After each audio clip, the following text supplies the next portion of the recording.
Do you know stories about time travel and time machines?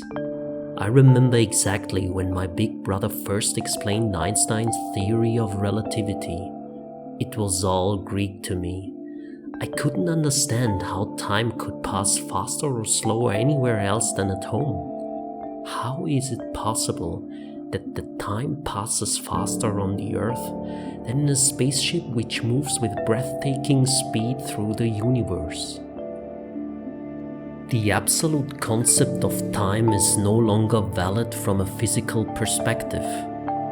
Time is an individual dimension, like the 3 dimensions that surround us on a daily basis are. This was shown by Albert Einstein through his special and general theory of relativity. Clocks at different places in the universe can tick slower or faster from a neutral point of view. Time is not absolute, universal, and the same for everyone. Instead, time is relative. Each of us has his own clock that ticks at different speeds depending on where we are and how fast we are moving.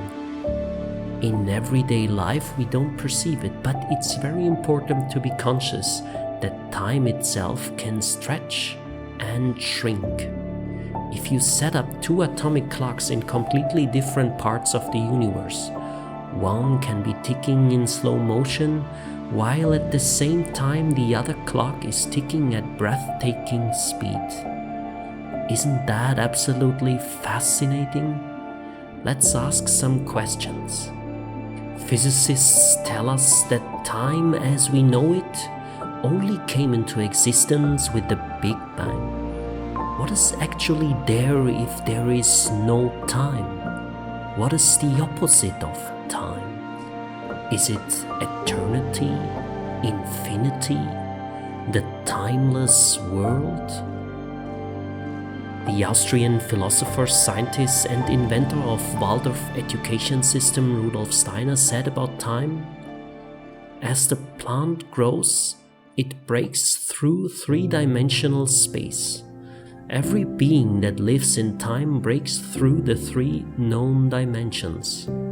Time is the 4th dimension. It is invisible in the 3 dimensions that surround us on a daily basis. One can perceive them only through clairvoyant powers that enable extrasensory perception. A moving point creates a line.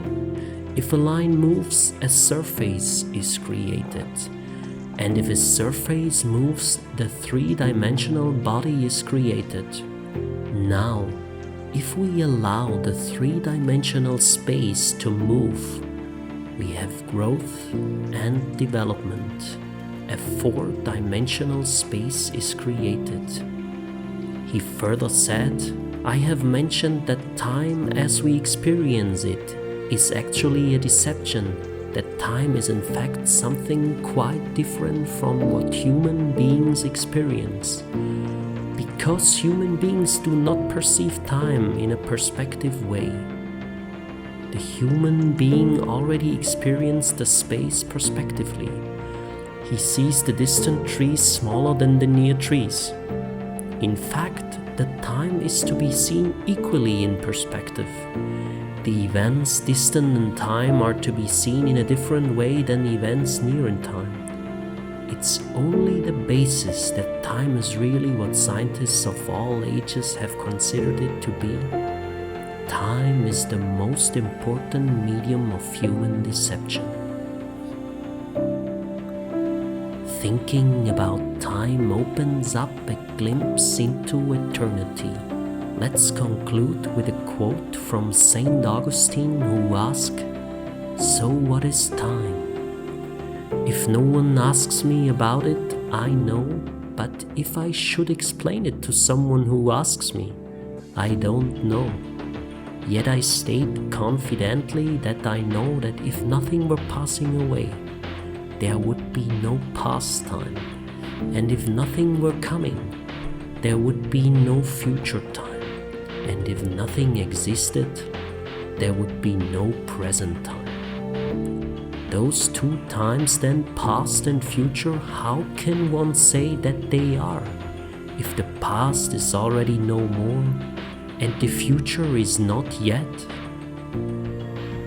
If, on the other hand, the present were always present and did not pass into the past, it would no longer be time, but eternity.